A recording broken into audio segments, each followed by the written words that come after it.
Okay KS Prasad గారు వస్తాను మీ దగ్గరికి వస్తాను.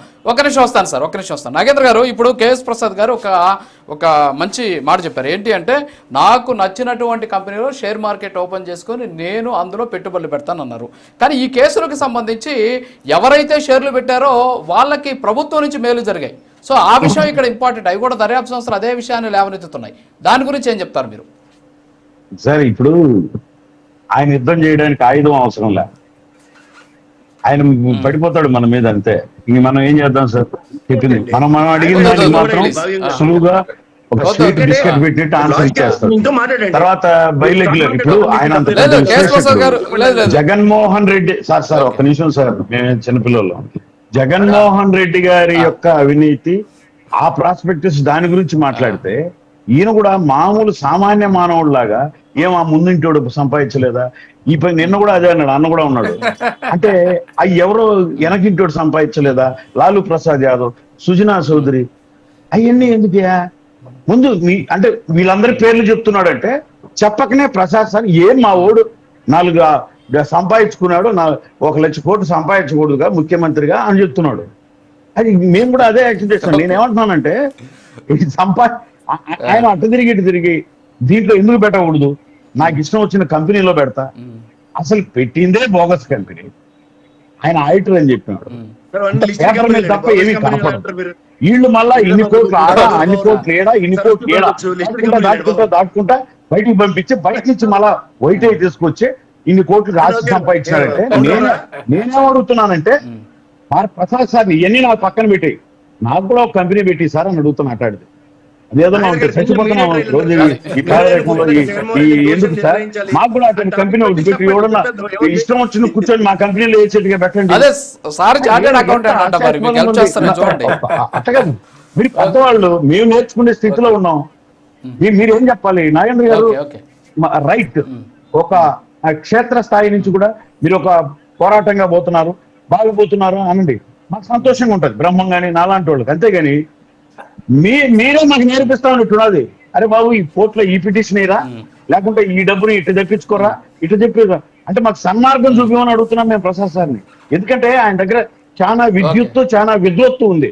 దాన్ని నేర్చుకోవాలని మేము కూర్చుంటే మాకెందుకు సార్ జగన్ మార్గం చూపిస్తారు? వీ వాంట్ సన్మార్గం, మంచి దారి చూపించండి.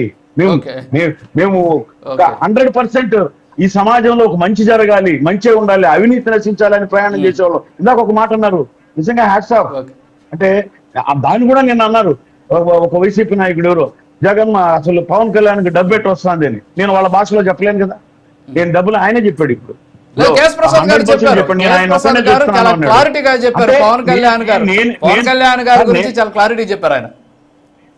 నేను కోరుకున్న అదే నేను అనేది ఎంత మంచిగా నేను కోరుకున్నది ఏంటంటే, నిజంగా నిజాయితీ పరుడు, నిజంగా మంచి చేయాలనుకున్నాడు, 4 తిట్లు తిన్నా ఫైనల్ గా ఇట్లా అవుట్పుట్ వస్తుంది. ఒప్పుకోక తప్పదు.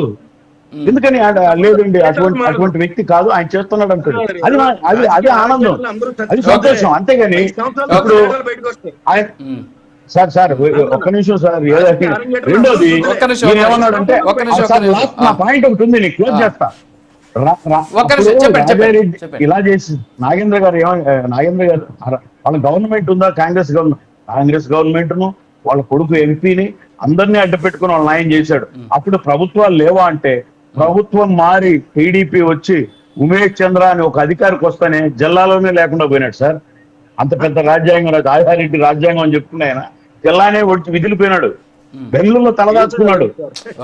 ఒక నిజాయితీ కలిగిన అధికారం బెంగళూరు చెప్పనండి, రమ్మనండి. మొత్తం ఆయన ఒక్కడే కాదు, భూకబ్జాలు రౌడీయిజం చేసిన ప్రతి ఒక్కడు కడపలో లేకుండా వెళ్ళిపోయారు, బయటకు వెళ్ళిపోయారు. మొత్తం మీరు ఏమైనా చేసుకోండి, నేనున్న జిల్లాలో లేదు అని ఒక చిన్న ఐపీఎస్ అధికారి కూర్చుంటే మొత్తం ఈ ఎర్రచందనం దొంగలు కలిసి మొత్తం ఎవరున్నాడో మొత్తం ఊరించి పెట్టినారు. నేను అటువంటి లేదా అంటే అవన్నీ కూడా తెలుసు, ఆ సార్కి తెలియదేమో, మాకు తెలుసవి.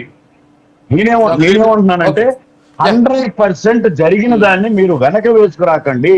మీరు చెప్పిన సుజనా చౌదరి అయినా, మీరు చెప్పిన ఇంకొక నాయకుడైనా, మీరు చెప్పిన లాలూ ప్రసాద్, ఎవరైనా సరే తప్పును జనసేన 100% అది సార్.